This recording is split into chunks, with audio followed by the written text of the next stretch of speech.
So what I wanted to talk about was something that a lot of people don't know about.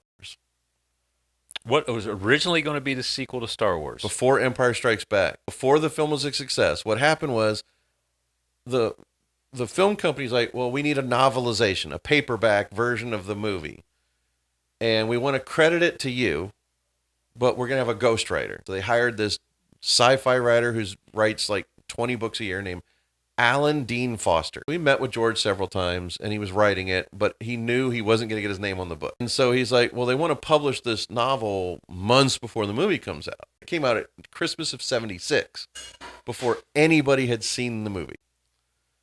And he's talking with George, and George is like, he's working on the effects and he's really burned out. He's like, well, this movie's going to bomb and I'm going to make no money, and but I still want to make a sequel.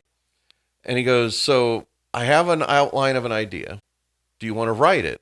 It's got to be a low budget, like $800,000 budget. So we're going to have just a couple locations, mostly interiors, so I don't have to do those big special effects. We're only going to have Luke and Leia and the robots.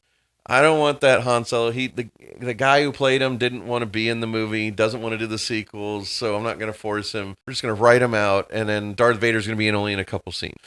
And so he was writing it, and then the movie comes out, huge, enormous hit, and suddenly he's like, well, I don't have to do an $800,000 budget movie. I'm going to rethink this whole thing. My imagination can go wild.